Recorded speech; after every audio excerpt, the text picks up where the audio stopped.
Students আজকে day 3 target মানে part 2 নিয়ে চলে এসেছি। ডে 3 এটা পার্ট 2 ভিডিও।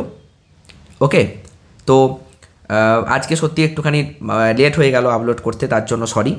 তো আজকের কিন্তু যে টার্গেটটা তোমাদের দিলাম এটা মিক্স কোশ্চেন পেপার আছে, সবই 2 নাম্বারের। এই কটা আমি দেখো খুব ছোট ছোট করে টার্গেট দিই, যে টার্গেট দেবো যেটা কমপ্লিট করতে পারবে তোমরা সেটাই। এমন কিছু টার্গেট নিয়ে নিও না যেটা আমি কমপ্লিটই করতে পারবো না, যেটা অ্যাচিভ করতে গেলে আমার ভয় লাগবে, এরকম না, ঠিক আছে? তো টার্গেট ছোট ছোট নাও, তাহলেই হবে। এই কোশ্চেনগুলো তোমাদেরকে আজকে কমপ্লিট করতে হবে, এটা আমি করে দেবো না। যেগুলো হবে না কমেন্ট বক্সে অবশ্যই জানাবে, আমি সেইগুলোকেই শুধু কিন্তু টার্গেট ডে 3 পার্ট 3 ভিডিওতে কভার করে দেবো। ঠিক আছে, কি বললাম? তো কোশ্চেনগুলো একটু বলে দিই। দিনের বেলা আকাশকে নীল দেখায়, কিন্তু দ্বিপ্রহরে দুপুরবেলা সাদা কেন দেখায়? তো এটা করতে হবে, এটা তোমরা বইতে পেয়ে যাবে, সহায়িকাতে পেয়ে যাবে, অবশ্যই কমপ্লিট করবে। আলফা রশ্মি ও গামা রশ্মির একটা মিল আর একটা অমিল, অবশ্যই। 1 HP ক্ষমতা সম্পন্ন একটি মোটর প্রতিদিন 30 মিনিট, এটা 30 মিনিট, হ্যাঁ 30 মিনিট করে চলে। এক মাসে কত বিদ্যুৎ শক্তি খরচা হবে? 1 HP মানে হচ্ছে 746 ওয়াট, ঠিক আছে? তো এটাকে একটা কাজ করতে পারো তোমরা, একদম ডাইরেক্ট ফর্মুলা, যে এনার্জি সমান পাওয়ার গণিত সময়, ক্ষমতা গণিত সময়।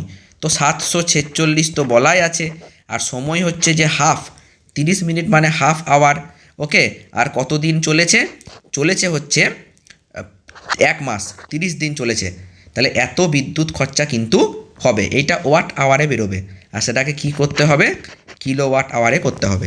এটা যখন আমি করেই দিলাম অঙ্কটা, তাহলে আর একটু কমপ্লিট করে দিই। 2 3 6 1 7, 2 7 14, 2 3 6, তাই তো? 2 3 6, দেখো ভুল করলাম কি?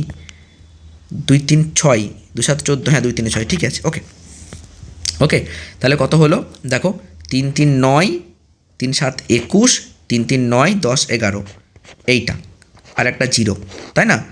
এবার এইটা যদি কিলোওয়াট আওয়ারে করতে চাও, তাহলে নিচে কিন্তু 1000 দিয়ে মাল্টিপ্লাই করতে হবে, কারণ ওয়াট আওয়ারে আছে, সরি ডিভাইড করতে হবে। তাহলে 0 0 কেটে গেল, তাহলে কত কিলোওয়াট আওয়ার আসবে? 11.19 কিলোওয়াট আওয়ার বা বিওটি ইউনিট উত্তর আসবে। 3 পিন প্লাগের টপের একটি পিন অপেক্ষাকৃত লম্বা ও মোটা রাখা হয় কেন? সবাই জানো যে আর্থের জন্য যেটা থাকে সেই পিনটা লম্বা এবং মোটা হয়। কেন এটা পড়বে? ওজোন স্তর ধ্বংসে সিএফসির ভূমিকা আলোচনা করো, অবশ্যই পড়বে। কোনো জ্বালানির তাপন মূল্য বলতে কী বোঝো? এটা তো একদমই সহজ, কয়লা ও ডিজেলের মধ্যে কোনটি তাপন মূল্য বেশি? নির্দিষ্ট ভরের গ্যাসের আয়তন এসটিপিতে এত, 39 ডিগ্রি সেন্টিগ্রেড উষ্ণতায় 800 mmHg চাপে ওই গ্যাসের আয়তন কত হবে? তাহলে দেখো এখানে একটা কথা বলে দিয়েছে যে উষ্ণতাটা কিন্তু স্থির বলে দিয়েছে, না কি গো?